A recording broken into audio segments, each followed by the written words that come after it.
need to talk about the freedom of forgiveness.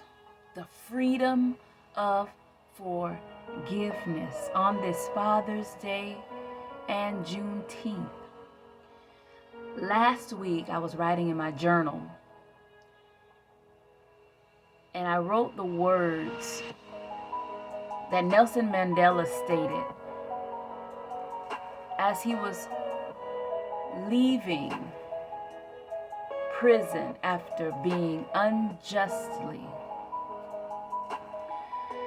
jailed for 27 years. He said, as I was walking out of the door toward the gate that led to my freedom, I knew if I did not leave behind the anger, the hatred, and the bitterness, I'd still be in prison. I went inside my creative mind and I envisioned that the door represents the thoughts, the decision to forgive. But then he had to move closer to the gate where he was going to have to put into action that simple idea of forgiveness.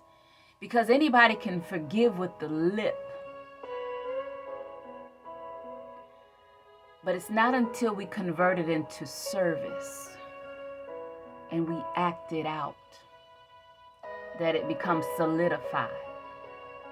I've had thousands of conversations with leaders, and the same three themes come up every single session, whether it's one or all three. Fear. All types of fear. Fear is paralyzing. Freedom. Freedom from the pain of the past. And 3, the fight. How do I fight my old ways? How do I fight the old habits that continue to keep me enchained? I'm talking about prison of perfectionism, where some clients can't even release an email because of fear of it being criticized. And I'm often called a powerhouse, but I'm going to tell you what I'd rather be called is a loving house, because it's how I overcome fear every single day, every single opportunity that presents itself to imprison me all over again. I know what it's like to live in fear. But perfect love casts out all fear.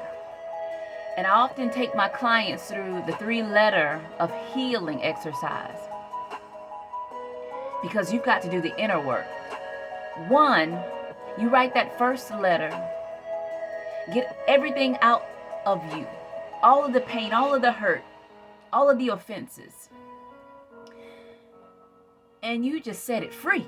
And then the second letter, ask yourself, what did I learn from the experience? They're your jewels for the journey, because there was some good that came out of the hurt. Sometimes it's difficult to see if you're still hurting, but if you were in a prison room, your jail cell, and there was a window at the top right corner, you can focus on the 4 walls, or you can open up and see through that little window hope.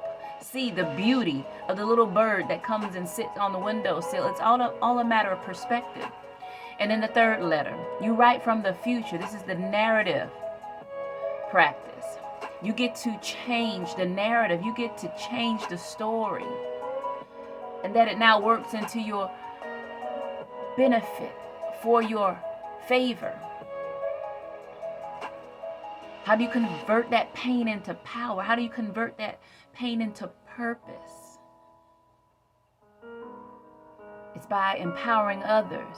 Dr. Miles Monroe said, leadership, true leadership, is sharing power. It's not protecting power. So until you free the story, your soul will be constantly tormented. I have a client that suppressed all of her emotions, all that she was feeling, until like a volcano, they began to erupt. And all she does is weep. Because finally, she's saying, I can't hold it any longer. You don't have to wait till the volcano erupts. If you tend to your soul day after day, I miss the mark every single day, my own personal mark. And that's where forgiveness comes in. That's where self-compassion comes in. That's why I would rather my power be fueled by love than perfectionism, by love than fear, because love is freeing. So don't stop at the door. Walk all the way through the gate and practice every single day. Choose compassion rather than criticism. Give yourself the credit you deserve. Because if you don't give yourself the credit, what happens is you'll keep listening to that inner critic. And that is bondage. That is not freedom. This is how you'll know my disciples, Jesus said, by the love they have one for another. And I'm sorry if someone was a bad representation of God's love, but his love is unconditional. His love is from everlasting to everlasting. I'm a recipient of it, and that's why I share it so freely. Because if I don't share it, if I don't give love away, I'll go back to the prison I used to live in.